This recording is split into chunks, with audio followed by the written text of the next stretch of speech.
Guys a very very warm welcome to all of you.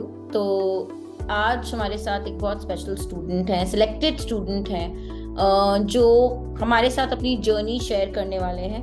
और SBI PO में इनका selection हुआ है और इनका क्या स्ट्रगल रहा और इनकी प्रिपरेशन जर्नी कैसी थी, आप लोगों को बहुत कुछ सेशन में सीखने को मिलेगा। तो आई वेलकम मंजीत। तो Manjeet, good evening ma'am. Good evening. तो मैं आपसे पहली बात तो पहले थैंक यू बोलूंगी कि आपने ज्वाइन किया और टाइम निकाला। ठीक है, क्योंकि अब तो आप वर्क कर रहे हो बैंक में, तो टाइम निकालना और दूसरे स्टूडेंट्स को मोटिवेट करने का सोचा और हमारे साथ ज्वाइन किया। तो सबसे पहले मंजीत, अपने बारे में छोटा सा इंट्रोडक्शन दे दो सबके लिए। Yes ma'am, my name is Manjeet and I'm from Rewari, and recently I appeared in banking exams and currently I'm working as a probationary officer in State Bank of India. I am posted in Panipat, Haryana. और मंजीत, आपने और भी तो exams clear किए थे, कौन से exams clear किए? Other than this, yes, I cleared IBPS clerk, IBPS PO, SBI clerk and SBI PO.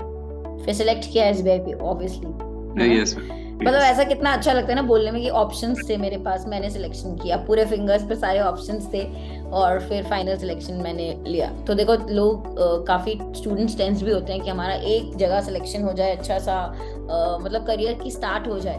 तो आपने कैसे इतने मल्टीपल एग्जाम्स क्रैक किए और कितने टाइम में, मतलब प्रिपरेशन कब स्टार्ट किया था और फिर कितने इयर्स लगे ये क्रैक करने में exams? Actually, ma'am, my preparation started in 2021. Initially, I gave an attempt of CAT, but after that, I shifted to banking exams. So you can say that it took me around 1.5 years to cover it as a whole. But after shifting to banking exams, it took me around 6 to 7 months. Okay, तो basically पहले cat की preparation कर रहे थे आप? Yes, ma'am. हाँ, banking different होता है, तो फिर CAT did not work out for you? Yeah. और उसके बाद आपने सोचा बैंकिंग एक अपॉर्चुनिटी। अच्छा, Exactly. एक और क्वेश्चन है मंजीत, जैसे आपने बोला 1.5 years which is a good enough standard time जो आजकल लगता है कंपटीशन देखते हुए बैंकिंग के एग्जाम्स को कवर करने के लिए। तो आपकी स्ट्रैटेजी बिल्कुल अच्छी रही होगी, प्लानिंग अच्छी रही होगी, फिर आपने आगे पढ़ाई करी होगी उसके अकॉर्डिंग। तो कितने आवर्स देते थे पर डे प्रैक्टिस के लिए या प्रिपरेशन के लिए? Actually, ma'am, I try to give as much as possible. For example, in the morning I started, and meanwhile I took breaks. And at around 5 to 6 p.m. In the evening, I used to I have studied enough, and so from morning you can say 9 to 10, and break of 1 to 2 hours. Meanwhile, you can say around good 7 to 8 hours. 8 hours per day. तो अगर आप बोलो 8 hours, तो 8 hours में आपने बीच में अपना break लिया, उसके बाद आप 8 आवर्स डेली के आप देते थे। ठीक है, तो मतलब कौन सा सेक्शन सबसे पसंद है, ये भी मैं पूछ लेती हूँ भाई स्टूडेंट्स के लिए। और आपको कौन सा लगता है कि स्कोरिंग होता है सबसे ज्यादा, मतलब इम्पोर्टेंट होता है सेक्शन प्री के लिए, मेंस के लिए, वो बताओ। आई थिंक मेरे लिए वर्क ये कर रहा था कि मेरे को पसंद सबसे अच्छा था कि क्वांट, whereas जिसमें मैं स्कोर सबसे अच्छा करता था वो था English. So prelims and mains में इंग्लिश ने काफी कंट्रीब्यूट किया था। देखो, बट मंजीत, आपने बोला कि मुझे पसंद था कि स्कोर अच्छा करता था इंग्लिश में, बट पसंद क्वांट था। तो मैं वही बोलने वाली थी, SBI के क्वांट तो बहुत टफ आता है मेंस में। Yes ma'am. तो पसंद होना कोई एडवांटेज तो नहीं रहा कि रहा advantage? Exactly, yes ma'am. SBI में भी एंड IBPS PO में भी, दोनों में काफी डिफिकल्ट थे। SBI में मार्क्स नहीं बताते, बट IBPS PO में आई गॉट डिसेंट मार्क्स। अच्छा, ठीक है। SBI PO का जो क्वांट का लेवल होता है काफी टफ रहा है, मतलब ओवर द इयर्स हमने देखा है ना। और इंग्लिश में आप स्कोर कर लेते थे। ठीक है, तो आपको क्या लगता है कौन सा सेक्शन एज दे सकता है? जैसे अगर मैं मेंस की बात करूं, आपने स्कोर कार्ड आपको पता है, तो कौन सा सेक्शन एज दे सकता है मेंस में? मेंस में आई थिंक मैम, इंग्लिश की बात करी जाए तो इंग्लिश है जिसमें कि थोड़ा स्कोर कर सकते हैं। GA आजकल काफी अनप्रिडिक्टेबल सा होने लगा है, सो वी कैन से कि that we can score in GA, but we want to be sure 100%। तो कह सकते हैं कि इंग्लिश में डिसेंट कवर कर सकते हैं एंड रीजनिंग में भी डिसेंट थोड़ा हो सकता है। Mostly English and then GA and reasoning थोड़ा सा। जैसे टॉप 2 में भी स्टूडेंट्स को ज्यादातर बताती हूँ कि भाई इंग्लिश और GA तो है ही, जो yes, एक एज आपको दे सकते हैं, है ना, इन पर्टिकुलर जी एग्जाम्स में। Exactly ma'am. ठीक है। अच्छा मंजीत, आप मुझे बताओ कि क्या जर्नी में कुछ स्ट्रगल था? जैसे मुझे नहीं लगता कि आपने बहुत टाइम लिया, आपने 1.5 years लिए, which is like good enough standard time, जैसे मैंने कहा। तो क्या स्ट्रगल था कि वो एवरीडे रूटीन में कुछ स्ट्रगल था, या प्रिपरेशन जर्नी में क्या स्ट्रगल्स देखे? Ma'am like in a line I can say that it was a roller coaster journey, क्योंकि हर तरह के फेज देखने को मिल जाता है। एक ये भी कि मोनोटोनस हो जाता है डेली एक ही काम करना, एंड देन कई बार ऐसा होता है कि that you are improving on your marks, तो उसमें लगता है कि हाँ मैं कर रहा हूँ, ठीक है सही चल रहा है, एंड आप मोटिवेटेड रहते हो। पर फिर कुछ टाइम ऐसा आता है कि आपके मार्क्स थोड़े स्टैग्नेट से हो जाते हैं, वो लाइक इम्प्रूव नहीं हो रहा होता, तो आपको लग रहा होता है कि यार कभी होगा भी कि नहीं, हो ही नहीं रहा है, पता नहीं क्या होएगा, आप सोचते हो कि एंसियस भी हो जाते हो। तो हर तरह का ही रहता है, and mostly I think as a preparation में एक स्टूडेंट की जर्नी सॉर्ट ऑफ काफ़ी डिफिकल्टी होती है, क्योंकि आपको पता नहीं होता। एंड आई रिमेम्बर एक बार आपने बोला था कि जॉब मिल ही जाती है, आप एक क्लास ले रहे थे उसमें आपने बोला था जॉब तो मिल ही जाएगी, आप करते रहो। मेरे को लाइक उस टाइम आई रिमेम्बर कि आई वाज लाइक कि यार सच में मिलेगी भी कि नहीं, तो ऐसा हो जाता है, आप सोचने लगते हैं। यस हाँ, रूटीन, और फिर ये एक होता है ना, इसमें मोटिवेशन कितना ज्यादा खुद को करना यूज होता है, मतलब खुद को भी मोटिवेट कितना ज्यादा करना पड़ता है इस जर्नी में, क्योंकि रोज वही चीज कर रहे हो, पढ़ रहे हो, फिर लगता है कि होगा नहीं होगा। वो आपने बहुत सही बात बोली है कि रोलर कोस्टर राइड तो रहती है हर स्टूडेंट की जर्नी, सबके स्ट्रगल्स होते हैं। अच्छा, आपके वहाँ कुछ ऐसा था फैमिली प्रेशर कि करना ही है जल्दी, या लेट हो रहा है, ऐसा कुछ प्रेशर फ्रॉम फैमिली साइड, या रहता है सबके लाइफ में? तो कि पेरेंट्स बोल रहे हैं कि कोई और तरीका होगा, या कोई बहुत साल से प्रिपेयर कर रहा है, 3 साल से क्लियर नहीं हुआ, तो कि आप फील्ड चेंज कर लो, बैंकिंग में ही क्यों जाना है, क्यों ट्राई करना है, तो ऐसा कोई प्रेशर? यस मैम, स्टार्टिंग में था कि जिस मैंने बताया मैंने कैट दिया था, and I had expectations but it didn't work out. So उसके बाद मेरे को लगा था कि यार मतलब मेरा क्यों नहीं हो रहा है, एंड आई वाज लाइक कि पेरेंट्स की तरफ से, फैमिली की साइड से it was okay, they were like कि ओके चलो ठीक है, होते रहता है, कभी होता है, नहीं हो रहा है, कोई नहीं, आप करते रहो, हो जाएगा। बट मेरे दिमाग में खुद से ही मेरे को ये था कि मुझे जल्दी करना है, और मतलब मैं ज़्यादा टाइम ना लूँ, तो मैं खुद को ही ऐसे रखता था कि हाँ ये जल्दी करना है। तो आई थिंक वो था।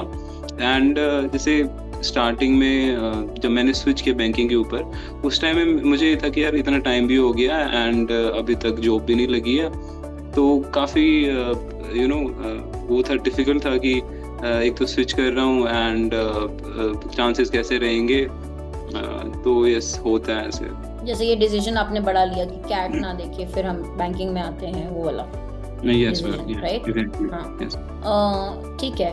तो अच्छा, और आपने ऐसा भी नहीं है, मुझे नहीं लगता है कि 1.5 years इज लॉन्ग। मैं तो ये सोच के भी बोलूंगी कि 1.5 years, मेरे दिमाग में बार बार आ रहा है 1.5 years इज लाइक नॉर्मल आज की डेट पे। पेपर का लेवल ऐसा हो गया, कंपटीशन ऐसा हो गया, बहुत नॉर्मल, जितना अपन लेके चल सकते हैं एवरेज ड्यूरेशन की, हाँ इतना लगता है एग्जाम क्रैक करने में, आपने किया उतने में। तो काफी स्टूडेंट्स हमारे जो हैं वैसे भी हैं तो 2 साल से 3 साल से प्रिपेयर कर रहे हैं, वो पूछते हैं कि अब क्या करें, गिव अप कर दे क्या?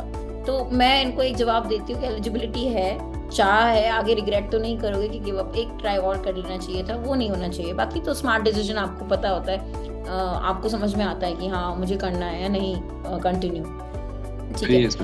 हाँ, ये होता है। मंजीत, मुझे बताओ कि इंटरव्यू के बारे में आप क्या प्रोसेस जो था आपका SBI PO का, कुछ याद है? क्वेश्चंस कैसे थे, वो एक्सपीरियंस कैसा था, कितने देर का इंटरव्यू हुआ था, उसके बारे में?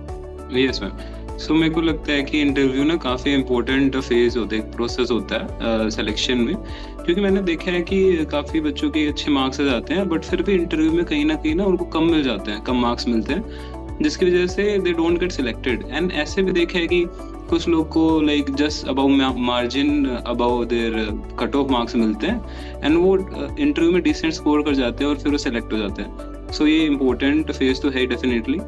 एंड इसमें ये होता है कि जैसे आप सोचते हैं कि हाँ like I want to get selected, and interview last phase होता है, उस टाइम पे आप नर्वस भी होते हैं कि यार मैं कैसे परफॉर्म करूँगा, स्पेशली फिर इंटरव्यू लेने ऐसे होता भी है कि पता नहीं कौन बैठा होगा एंड कैसा इंटरव्यू हो पाएगा, मैं कॉन्फिडेंट रहूँगा कि नहीं।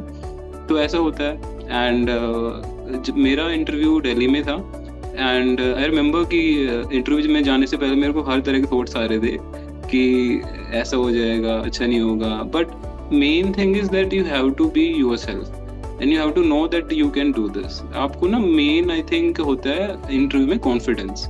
आप खुद बन के जाइए, आपको नॉलेज है, डेफिनेटली नॉलेज की कमी नहीं, क्योंकि आपने ऑलरेडी आप इंटरव्यू तक आए हैं, आपने मेंस क्वालिफाई किया। तो इंटरव्यू में आई थिंक वो मेन देखते हैं कि आपकी पर्सनैलिटी, आप कौन है, आई थिंक वो मेन रहता है, वो ये जानना चाहते हैं। एंड कुछ क्वेश्चन ऐसे भी थे, जैसे मैं रेवाड़ी से हूँ, हरियाणा से। तो उन्होंने पूछा कि रेवाड़ी से एक लेखक थे, आप बताओ, उनका रिसेंटली निधन हुआ है, तो आप बताओ कि उनका नाम क्या था, आप उनके बारे में जानते हैं? आई वाज लाइक वेरी नर्वस कि मेरी सिटी से है एंड मुझे ही नहीं पता है। Yes exactly. सो मैंने बट बोल दिया कि I am sorry sir, I don't know about this, but I will definitely read. तो ऐसे क्वेश्चंस भी आ जाते हैं। एंड वो आपकी बैंकिंग भी टेस्ट करते हैं। कुछ क्वेश्चन ऐसे भी थे, आई रिमेंबर, कि उन्होंने पूछा कि do you know this term, तो मेरे को नहीं पता था। आई सेड कि I am sorry, I don't know. तो या इम्पोर्टेंट इज कॉन्फिडेंट रहें, आपको जो आता है वो बताएं, एंड जो नहीं आता आप उसमें बोल सकते हैं कि नहीं आता, मैं इसको देख लूंगा। कितनी देर का चला था इंटरव्यू आपका? अराउंड मैम 15 मिनट्स था। 15 मिनट तो काफी हो जाता है। हाँ यस एग्जैक्टली। मेरा थोड़ा सा लगा था मुझे कि क्वेश्चन पूछे जा रहे थे वो। अच्छा, back to back cross questions हो रहे थे? कोई ऐसा नॉर्मल कॉन्सेप्ट्स तो पूछते ही हैं, पर्सनल, जैसे आपकी पर्सनालिटी को लेके इंट्रोडक्शन पूछा होगा, एचआर क्वेश्चंस रहते हैं, और आप कितना कॉन्फिडेंटली, तो नर्वस थे बीच में, तो फिर क्या किया? मतलब ऐसा नहीं था कि फ्रेंडली फील कराया उनने, या मतलब जब आंसर कर रहे हो तो भूल जाते हैं ना, कंसंट्रेशन उसी आंसर पे चला जाता है शायद। Yes exactly. सो डिसेंट था कि उन्होंने बहुत ज़्यादा पैम्पर भी नहीं किया, बट ये था कि वो क्वेश्चंस पूछ रहे थे and at the same time I was thinking and answering them. तो उस टाइम पे फिर मुझे इतना वो नर्वसनेस फील नहीं हुआ था। जो क्रॉस क्वेश्चन कर रहे थे जनरल बैंकिंग के ऊपर काफ़ी कर रहे थे कि बैंक कहाँ से अपना प्रॉफिट जनरेट करता है। एंड उसके बाद फिर दूसरे लाइक सर ने पूछ लिया कि अच्छा ऐसा होता है, तो फॉर एग्जांपल लोकर, तो लोकर है, तो लोकर में आप क्या चेंजेस कर सकते हैं, बहुत इश्यूज आते हैं, क्या लोकर पॉलिसी है, अभी रिसेंट जो न्यू आई है, तो ये सब पूछते हैं। एक ने ऐसे सिचुएशन बेस्ड भी पूछा था, एक मैम ने, उन्होंने कहा कि जैसे आपके पास कोई एंग्री कस्टमर आया, ये लाइक कॉमन क्वेश्चन भी जो आप बताते भी हैं, तो आप उससे कैसे डील करोगे, एंड तो वो सब उन्होंने फर्दर क्वेश्चन किए थे। तो ऐसे वो पूछते हैं प्रैक्टिकल क्वेश्चंस भी। और आपको क्या लगता है कि मॉक इंटरव्यूज का इसमें क्या रोल होता है? मतलब मॉक इंटरव्यूज की इम्पोर्टेंस है क्या? मॉक इंटरव्यूज से आपको लगा कि आपने परफॉर्म बेटर किया वहाँ पे? Yes ma'am, I think mock interviews definitely help करते हैं। क्यों? क्योंकि आपको एक थोड़ा सा वैसा एनवायरनमेंट मिलता है पहले कि आप कैसा फील करोगे। तो आपकी जैसे छोटी बहुत शॉर्ट कमिंग है, तो आप उनको इम्प्रूव कर सकते हैं। कोई आपको कमी दिख रही है एंड आपको डेफिनेटली फैकल्टी बताती है कि आप यहाँ पे थोड़ा इम्प्रूव कर लो, यहाँ पे कर दो, तो वो काफ़ी डेफिनेटली हेल्प करता है। ऊपर से फिर आपको बता दी जाता है पहले से जो एक्सपीरियंस्ड जो आते हैं टीचर, तो हाँ जी, तो वो बता देते हैं कि इस टॉपिक के ऊपर ज़्यादा क्वेश्चन पूछते हैं, ये चीज़ ज़्यादा कवर करनी है, ये पार्ट पे ज़्यादा आपको करना है, तो वो डेफिनेटली काफ़ी हेल्प करता है आई गेस। और आपके जो एसबीआई का जो राउंड था उसमें जीडी जी का भी रोल था? यस मैम, है ना, जीडी जी साइकोमेट्रिक। यस मैम, इस वजह साइकोमेट्रिक बहुत मेहनत करके क्वेश्चंस करवाए थे मैंने। आई होप उसमें मैंने तो क्लासेस में भी बहुत लिए थे, और साइकोमेट्रिक एकदम से नई चीज उन्होंने ले आए थे, और मुझे याद है हम लोग बहुत कोशिश कर रहे थे ऐसे आएंगे क्वेश्चंस, ऐसे आएंगे। लकीली लोगों ने अच्छा किया था। मुझे आप एक्सपीरियंस बताओ, जीडी और जी का क्या रहा था आपका एक्सपीरियंस? हाँ, जीडी और जी में मेरा ये था कि मैं सोच के गया था कि मुझे काम रहना है, ज़्यादा एक्साइट नहीं होना है एंड ज़्यादा एक्सर्ट नहीं करना है खुद को। तो जैसे वहाँ पे लाइक कुछ स्टूडेंट्स थे जो कि एक्सर्ट कर रहे थे, सो मैंने एक तो जो पैनल मेंबर्स थे वो काफ़ी फ्रेंडली थे, जो मेरा शिफ्ट था उसमें। एंड उन्होंने क्वेश्चन पूछा था कि अगर जो CBDC है तो इसको अपन लेके आ रहे हैं मार्केट में, बट अगर ये नॉर्मल जो फियाट करेंसी है इसको ही अगर डिजिटल करेंसी बना दे तो वो क्या सही रहेगा। ये वाला टॉपिक था। इसके ऊपर डिफरेंट व्यूज थे। मैंने एक ये रखा कि मैं अपने थोड़ा सा अलग व्यूज रखूं एंड कॉम्पैक्ट रखूं। तो ये था कि हाँ, थोड़ा होता है कि सब लोग अपना पॉइंट फर्दर पॉइंट फोर्थ रख रहे होते हैं, जैसे मैं पहले बोलूं वैसा चीज हो रही है। यस, हाँ एग्जैक्टली। तो आप उसमें टाइम मौका दे के जल्दी से बोलना होता है कि मैं शुरू कर जाऊं। ऐसा भी होता है कि 2-3 लोग एक साथ ही बोल रहे हैं, देन एक रुकता है, एक बोलता है, ऐसे। तो आपको बस मोमेंट देखने होते हैं अपनी बात को रखने के लिए। मतलब ये तो नहीं था कि तुम्हें ऐसा फील नहीं हुआ कि भाई टाइम जा रहा है, मेरी चांस नहीं आ रही, मैं कब अपना इम्प्रेशन मतलब मैं बोलूंगा, अपना ओपिनियन दूंगा कि हाँ मेरा इम्प्रेशन क्रिएट हो, वो मौका कब आएगा? ऐसा नहीं होता है, बैक ऑफ द माइंड चलता रहता है। ऐसा ही हो रहा था मैम कि क्योंकि सबको अपना रखना होता है, अपना पॉइंट रखना होता है, तो आप वेट कर रहे होते हैं, आप सोच रहे हैं मैं अब बोलूंगा, देन कोई दूसरा कवर कर जाता है, तो ये तो डेफिनेटली फील होता है। बट इसकी भी मुझे लगता है कि हम प्रैक्टिस से अब जैसे पता ही है कि प्रोसेस क्या है, सबको एक एक्सपीरियंस है पिछली बार वालों से, स्टूडेंट से भी अगर आप बात करके देखोगे तो उनको पता चल जाएगा कि फीडबैक क्या रहा है, वो प्रोसेस। तो हाँ, बेटर कर सकते हो, राइट? इसकी भी प्रिपरेशन बहुत अच्छे से की जा सकती है, राइट? यस मैम, एग्जैक्टली, है ना? हाँ। और इंग्लिश, हिंदी कौन सी लैंग्वेज में प्रेफर करते हैं, जैसे अगर आप डिस्कशन कर रहे हो ग्रुप डिस्कशन में? एक्चुअली क्या है कि since it's a national exam, like you can get posted anywhere in India, so they prefer that if you can then you should speak in English, क्योंकि for example non Hindi states में आपको posting मिल जाए तो वहाँ पे आपको like Hindi आप नहीं बोल सकते, you have to speak in English। But ऐसा कोई बायस नहीं है, जैसे कि आप प्रेफर करिए, बट अगर हिंदी करते हैं तो वो बोल लो, लेकिन प्रेफर आप इंग्लिश कर सकते हैं। अच्छा, बोलते हैं कि यू प्रेफर, हाँ प्रेफरेंस, हाँ prefer like you try to speak in English, if not then it's okay, yeah, Hindi also you can, ठीक है। और जो ग्रुप एक्सरसाइज था वही सेम ग्रुप था आपका, तो वो एक्सपीरियंस कैसा था ग्रुप एक्सरसाइज का? यस, सो ग्रुप एक्सरसाइज भी सेम ही लाइक टाइम पे कंडक्ट होता है। सो उसमें भी आई थिंक वो फिर भी मोर लाइक उतना कंपटीशन नहीं था। एंड उसमें ये होता है कि फिर भी आप अलाइन कर जाते हैं, कुछ पॉइंट्स होते हैं, नंबर ऑफ पॉइंट्स जिनको आप अलाइन करना होता है अकॉर्डिंग टू देयर प्रायोरिटीज। सो उसमें आप फिर भी आप जेल कर जाते हैं कि हाँ ये let's put this in first priority list and then second. So वो भी आई गेस गुड एक्सपीरियंस था। मतलब कोई, मुझे लगता नहीं है कि मंजीत जैसे होते हैं ना स्टूडेंट्स, ऐसा कोई मिला नहीं होगा GD और GE के ग्रुप में कि फाइटर, कि मैं पहले बोलूंगा, अग्रेसिव कोई पर्सनालिटी। काफी डिसेंट सुन के आपका लग रहा है कि गया है GD GE ग्रुप का, मतलब as a group decent group मिला था, है ना? Yes. But there was 1 or 2 people like that, but somehow we managed. Yes. But मैंने ये भी नोटिस किया है, यूजुअली ऐसे बैंकिंग वाले जो होते हैं प्रोसेस GD GE, वो थोड़ा पर्सनालिटी भी ऐसी ही देखते हैं, थोड़ा सा हम्बल सा। Yes ma'am, exactly, definitely. Humble, down to earth, क्योंकि आपका काम तो कस्टमर्स के साथ डील करना, you have to be polite, you have to be very humble and polite, right? Service industry में तो हाँ, तो वो ऐसी पर्सनालिटी भी देखते होंगे, तो वहीं से स्टार्ट हो जाता है ना प्रोसेस GD GE से कि पर्सनालिटी कैसी है पर्सन की। Exactly. ओके। और कोई डिफाइनिंग मोमेंट रहा हो पूरे प्रोसेस में जो आपको याद हो, या मतलब आपको लगा हो उसको कि ये हाँ मैंने अच्छा किया, मतलब चांसेस मेरे हैं, ऐसा कुछ मोमेंट रहा हो, ऐसा कुछ याद है? आई थिंक मैम मेरे को जो सबसे इम्पोर्टेंट चीज़ लगी वो ये थी कि मॉक टेस्ट, जब आप प्रिपरेशन में होते हैं तो मॉक टेस्ट कितने इम्पोर्टेंट होते हैं। मेरे से बोला था लाइक कुछ सीनियर्स ने कि मॉक टेस्ट से आप शुरू करो एंड आप मॉक टेस्ट से प्रैक्टिस करो। स्टार्टिंग मुझे लगा कि यार पहले मेरे को थ्योरीज वगैरह सब अच्छे से आनी चाहिए, मेरे को सब उसमें परफेक्ट होना चाहिए, तब फिर मैं मॉक टेस्ट ट्राई करूँगा एंड ये सब।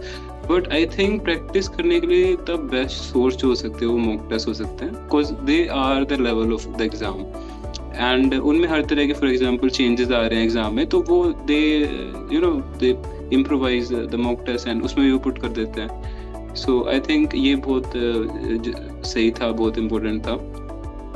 और इसमें भी जैसे मैं ऐड करूंगी, तुमने सही बोला मंजीत, बहुत लोग बोलते हैं कि कब स्टार्ट करें मॉक, और वो यस वेट करते हैं कि उस टाइम का जब हम परफेक्टली सारे चीजें पढ़ लेंगे, कॉन्सेप्ट्स हो जाएंगे, तो आपको कभी लगता ही नहीं कि परफेक्ट हो गया, अभी ये बाकी है, अभी वो बाकी है। हाँ, तो ये बहुत ही इम्पोर्टेंट चीज है जो बाकी स्टूडेंट्स को भी समझना चाहिए कि हाँ आप स्टार्ट करो।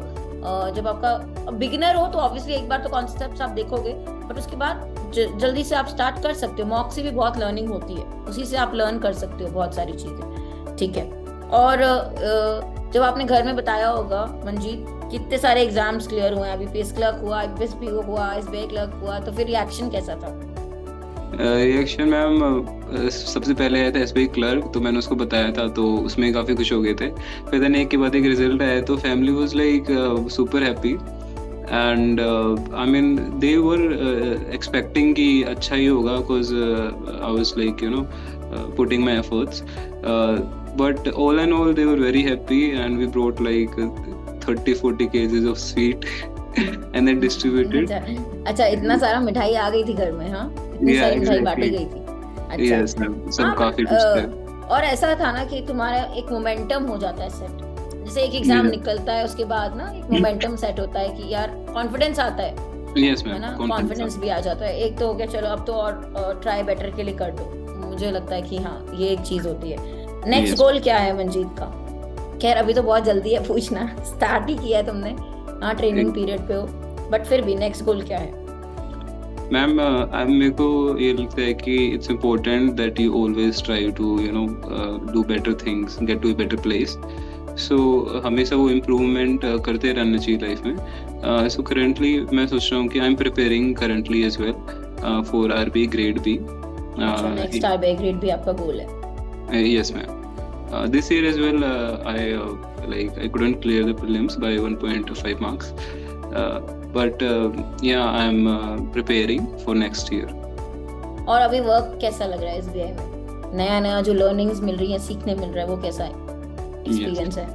डेफिनेटली मैम, ये काफ़ी वाइड है, एंड हर तरह के, फॉर एग्जांपल आप ऑपरेशंस में सीख रहे हो एक ही साथ, एंड देन लोन्स में भी सीख रहे हो, एंड स्पेशली आप कस्टमर डीलिंग सीख रहे हो, and all type of customer you get in the branch, and उसके साथ में फिर न्यू चीज़ें हैं तो वो चैलेंजिंग भी लगती है, क्योंकि बाकी आपके जो कलीग्स हैं वो उन चीज़ों के बहुत ईजिली कर रहे हैं, बट देन यू लाइक यार मेरे को नहीं आ रहा, एंड देन वो ऐसा होता है। यस, सो स्टार्टिंग लाइक आप जब प्रॉपरली सीट पे भी एक बार आप ट्राई करते बैठते हैं, तो हाँ लगता है कि यार मेरे को ये नहीं आ रहा है, एंड देन ऐसा फील भी होता है कि यार सामने वाला क्या सोचेगा, इसको आता नहीं है। सो यस, हर तरह से फील होता है, but I think all and all ये काफ़ी लाइक अच्छा अभी ट्रेनिंग चल रही है, एंड अलग अलग तरह की लर्निंग्स मिल रही है। अभी रिसेंटली ऑडिट भी हुई थी, उसमें आई थिंक वो काफ़ी लाइक लर्निंग वाला था। yes. ये तो है कि एक्सपोजर मिल रहा है, लर्निंग्स, Yeah, और definitely. करियर के स्टार्ट के स्टेज में तो वही आपको सबसे इम्पोर्टेंट होता है ना। Yes, ma'am. मोर देन आप देखोगे बाकी जगह पे तो मोर देन मनी भी लोग कोशिश करते हैं, भी स्टार्ट हुआ है करियर, भाई जितना सीखना है सीख लो, एक्सपीरियंस ले लो, चीजें सीख लो, तो वो चीज Yes, तो ma'am. आपको मिल रही है। हाँ, वो तो अमेजिंग Yeah. अच्छी चीज है। हाँ, जितना आप लोग नॉलेज ले सको, सीख सको ऑन द जॉब, ठीक है, एक्सेलेंट। और मैं अब आपसे एक चीज पूछती हूँ मंजीत, देखो आपने तो सारे एग्जाम्स क्लियर करे हैं, आप डेफिनेटली एक मोटिवेशन हमारे बाकी स्टूडेंट्स के लिए भी, क्या मैसेज देना चाहोगे? अब देखो कैटेगरी ऑफ स्टूडेंट्स हैं, कुछ बिगनर्स हैं, कुछ बहुत कोशिश कर चुके हैं, बहुत साल से एग्जाम्स दे रहे हैं, नहीं निकल रहा है, 2 साल हो गए, 3 साल हो गए, तो क्या मोटिवेशन देना चाहोगे, या फिर क्या कहना चाहोगे इन स्टूडेंट्स के लिए, जो शायद एक होता है ना कि आपके लिए क्या था बहुत बड़ा मोटिवेटिंग फैक्टर, जो आपको बीच बीच में जिसने आपकी हेल्प की कि भैया हाँ लॉन्ग टर्म के लिए मैं बिल्कुल अपने गोल पे फिक्स्ड रह के लगे रहूं, रूटीन वर्क करते रहूं, रूटीन डेडिकेशन के साथ अपना प्रिपरेशन करते रहूं। तो वैसे ही इन स्टूडेंट्स के लिए आप बताओ कुछ चीज कि इन्हें क्या याद रखना चाहिए। एक तो मैम जो बिगिनर है उनको तो ये है कि पहले अपना थोड़ा बेस क्लियर करे, एंड उसके बाद एज सून एज पॉसिबल वो मॉक्स ट्राई करे, and then figure out their mistake, and then try again topics लें जहाँ पे उनको दिक्कत हो रही है, जहाँ पे improvement required, and then go again वापस इम्प्रूवमेंट करें। एंड जिनको थोड़ा टाइम हो गया है, I would not say them कि आप ये रखिए, पॉजिटिव रहिए, आई नो बहुत डिफिकल्ट होता है पॉजिटिव रहना, बट आप ये सोचें कि हाँ आप करते रहे, कंसिस्टेंसी मेंटेन करें, and definitely I am 100% sure कि आप कंसिस्टेंसी मेंटेन करते हैं तब आप सक्सेसफुल हो ही जाते हैं, there is no doubt. So to be consistent, and I know बहुत सारी थॉट्स आते हैं नहीं होगा होगा and all that, but be consistent, and यही सबसे लाइक हेल्पफुल हो सकता है आपके लिए. एंड मेरे लिए ये था कि आई थिंक सबका ही होता है कि हम कुछ गोल्स अपने दिमाग में सेट करके रखते हैं कि मैं जब इतने साल का हो जाऊंगा तो मेरे को ये अचीव करना है, इतने साल का हो जाऊंगा तो मेरे को ये चाहिए. तो आई थिंक मेरे लिए वो था कि मेरे को as soon as possible job चाहिए, एंड कि मैं 23 का हूँ तो मेरे पास एक जॉब होनी चाहिए. तो एंड उसके साथ 23 बहुत यंग नहीं है, 23 का हूँ और एसबीआई में जॉब होनी चाहिए. yes sir, I am 23. तो वही तो मैं बोल रही हूँ कि बहुत ही अच्छी है ये बात कि तुमने ये गोल पहले से सोच लिया था, है ना. 23 में मुझे चाहिए, बहुत क्लैरिटी थी, मतलब हाँ, which is good, no? You're still young और अभी बहुत अच्छी स्टार्ट हुई है ना करियर के एसबीआई से. हाँ yes ma'am. So जो गोल्स होते हैं वो आप माइंड में सेट करके रखिए, एंड बस ये है कि अगर आप डेली अपने गोल्स की तरफ एफर्ट लगाएंगे तो डेफिनेटली आप उनकी तरफ ही जा रहे हैं. एंड ये सोच सकते हैं कि अगर आप नहीं लगा रहे हैं तो आप उनसे दूर जा रहे हैं, सो आप करीब ही जाना चाहते हैं ऑफ कोर्स. तो यही है कि एक मोटिवेटिंग फैक्टर रहता था कि जितना मैं ज़्यादा एफर्ट करूंगा उतना ही मैं अपने गोल्स के नज़दीक जाऊंगा. तो कभी जैसे लो मोमेंट्स होते थे, क्या करते थे मंजीत? जैसे गाने सुन लेते थे या फिर कुछ होता है ना, जैसे अब मैं डिमोटिवेटेड फील कर रही हूँ, मैं कोट्स पढ़ लेती हूँ. मेरे साथ ये है, मैं अच्छी कोटेशंस पढ़ लेती हूँ, फिलॉसफी वाले कोट्स पढ़ लेती हूँ. कुछ लोग गाने सुन लेते हैं. तुम्हारा क्या था वे अपने आप को मोटिवेटेड रखने का, या बीच में क्या था, मतलब कोई फ्रेंड से बात कर लेते थे? जैसे फ्रेंड्स तो होते ही हैं, आपके कुछ दोस्त होते हैं तो आप उनसे बात कर लेते हो जब कुछ लो मोमेंट चल रहा है, आप शेयर करते हो तो अच्छा फील होता है.